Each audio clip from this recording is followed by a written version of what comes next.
ये है news network. आप देख रहे हैं भारत बंद न्यूज, एक भारत एक आवाज। कानपुर नौकरी न मिलने के कारण आत्महत्या करने वाले दिव्यांगजनों के परिजनों को सरकार दे 50 लाख रुपए मुआवजा। श्रेणी चिन्हांकन न होने की वजह से सरकार दिव्यांगजनों को सरकारी नौकरियों से कर रही वंचित।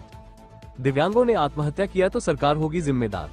लंबे संघर्ष के लिए तैयार रहे शिक्षित बेरोजगार दिव्यांगजन। कानपुर दिव्यांग महागठबंधन की बैठक में आज नौकरी न मिलने के कारण शिक्षित बेरोजगार दिव्यांगजनों द्वारा आत्महत्या करने पर चिंता जताई गई और सरकार से मांग की गई कि आत्महत्या करने वाले दिव्यांगजनों के परिजनों को 50 लाख रुपया का मुआवजा दे। बैठक की अध्यक्षता करते हुए दिव्यांग महागठबंधन के महासचिव वीरेंद्र कुमार ने कहा कि श्रेणी चिन्हांकन के नाम पर चलन क्रिया के दिव्यांगजनों को सरकार सरकारी नौकरियों से वंचित कर रही है, जिसकी वजह से दिव्यांगजन आत्महत्या कर रहे हैं। ये बहुत दुखद और चिंताजनक है। सरकार को इस तरफ ध्यान देना चाहिए। आत्महत्या करने वाले दिव्यांगजनों के परिजनों को सरकार 50 लाख रुपया का मुआवजा दे। वीरेंद्र कुमार ने कहा कि शिक्षित बेरोजगार दिव्यांगजन नौकरियों में आरक्षण कोटा पूरा करवाने, सभी विभागों की दिव्यांग कोटे की नौकरियों में चलन क्रिया KBL, OL श्रेणी के दिव्यांगों को सभी नौकरियों की मांग को पूरा करवाने के लिए लंबे संघर्ष के लिए तैयार रहे। वीरेंद्र कुमार ने कहा कि सरकार नौकरी, रोजगार, स्वास्थ्य, शिक्षा, सुरक्षा की 100% गारंटी व दिव्यांग पेंशन 5,000 रुपए नहीं देना चाहती है। आज की बैठक में दिव्यांग महागठबंधन के महासचिव वीरेंद्र कुमार, राहुल कुमार, अल्पना कुमारी, आनंद तिवारी, अशोक कुमार, गुड्डी दीक्षित, वैभव दीक्षित आदि शामिल थे। भवदीय वीरेंद्र कुमार महासचिव। वीरेंद्र कुमार महासचिव दिव्यांग महागठबंधन। आज दिव्यांग महागठबंधन की बैठक हुई है। बैठक में जो दिव्यांग सरकारी नौकरियों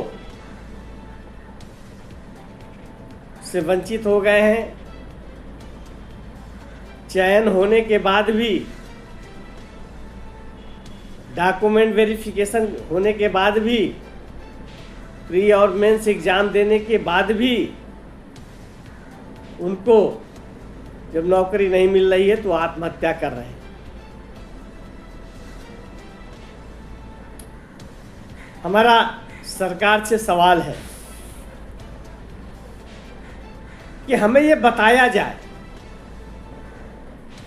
कि जो चलन क्रिया के दिव्यांग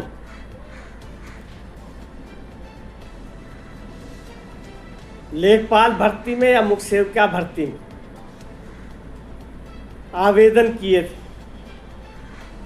और अगर वो अक्षम और नॉट क्वालिफाइड थे तो यूपी SSSC आयोग ने उन्हें फीस जमा करा करके प्री और मेंस एग्जाम देने के लिए क्यों आमंत्रित किया?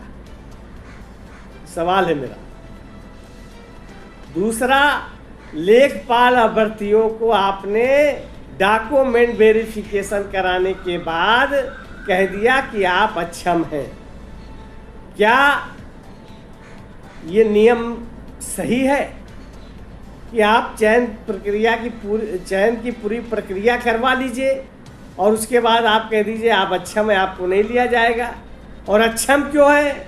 इसलिए कि आपकी श्रेणी चिन्हांकित नहीं है। अरे भाई मेरे, यूपी SSSC आयोग के अधिकारी, अध्यक्ष और सचिव महोदय, मैं ये पूछना चाह रहा हूँ कि जब श्रेणी चिन्हांकित नहीं थी तो आपने उन लेखपाल अभ्यर्थियों को, मुख्य सेविका अभ्यर्थियों का आवेदन रिजेक्ट क्यों नहीं किया? मेरा सवाल है, अगर आपने रिजेक्ट नहीं किया तो किस नियम के तहत तो आपने उनसे प्री और मेंस एग्जाम दिलाया? और उसके बाद एग्जाम दिलाने के बाद आप एक को कह दिया नॉट क्वालिफाइड है और एक को कह दिया आप डॉक्यूमेंट वेरिफिकेशन कराने के बाद कि आप अक्षम हैं, इसलिए कि आप जो है आपकी श्रेणी चिन्हांकित नहीं है। मेरी गलती है? उन दिव्यांग अभ्यर्थियों की गलती है क्या जिन्होंने आवेदन किया? नियम यह है कि जो श्रेणियां चिन्हांकित नहीं होती है, विभाग या आयोग जो भी है वो उन आवेदन पत्रों को रिजेक्ट कर देता है। एक नहीं, हजारों उदाहरण मिल जाएंगे आपको। उसके बाद आप मनमाने ढंग से आप अपनी गलती को, यूपी SSSC आयोग और राजस्व विभाग अपनी गलती को छुपाने के लिए ये कह रहा है कि जो है नहीं आप नॉट क्वालिफाइड हैं, आप अक्षम हैं, ये स्वीकार नहीं है। आपकी वजह से जो है बच्चे आत्महत्या कर रहे हैं। अगर आत्महत्या बच्चे कर रहे हैं तो इसके जिम्मेदार यूपी SSC आयोग और राजस्व विभाग और बाल विकास पुष्टाहार विभाग है। बख्शा नहीं जाएगा किसी भी अधिकारी को, उसके खिलाफ हम लोग लड़ेंगे, सड़कों पे उतरेंगे, देश की जनता को, प्रदेश की जनता को बताएंगे कि ये अन्याय कर रहे हैं, भ्रष्टाचार कर रहे हैं, ये धोखेबाजी कर रहे हैं। लाखों रुपया वेतन उठाने वाले अधिकारी दिव्यांगों के साथ अन्याय कर रहे हैं।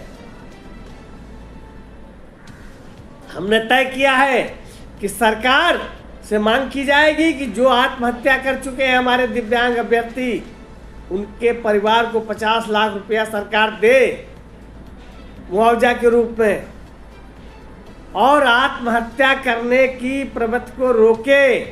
अगर नहीं रुकती है तो सरकार को उखाड़ फेंकेंगे उत्तर प्रदेश के करोड़ों जो दिव्यांग और उनके परिवार के लोग। हम बहुत व्यथित हैं, मुझे बहुत तकलीफ है कि अधिकारी मनमानी कर रहे हैं, सरकार सुन नहीं रही है। मुख्यमंत्री के पास समय नहीं है दिव्यांगों की समस्या को सुनने के लिए। हमने महामहिम राज्यपाल से भी समय मांग रखा है, हमने प्रधानमंत्री जी से समय मांगा है, हमने महामहिम राष्ट्रपति जी से समय मांगा है। अरे कोई तो मेरी सुने। दिव्यांग महागठबंधन बहुत बड़े आंदोलन की रूपरेखा तैयार कर रहा है। हम समय दे रहे हैं, 1.5 महीने का हम समय देंगे। 1 महीने की बात हुई थी, अब 1.5 महीने का समय देंगे। उसके बाद जो आंदोलन होगा वो सरकार रोक नहीं पाएगी। हम लड़ेंगे और दिव्यांगजनों को उनका अधिकार दिलाएंगे। अगर आप ये वीडियो YouTube पर देख रहे हैं तो हमारा चैनल सब्सक्राइब कर लें और बेल आइकन का बटन दबाना ना भूलें। और अगर आप ये वीडियो Facebook पर देख रहे हैं तो हमारे पेज को लाइक जरूर करें।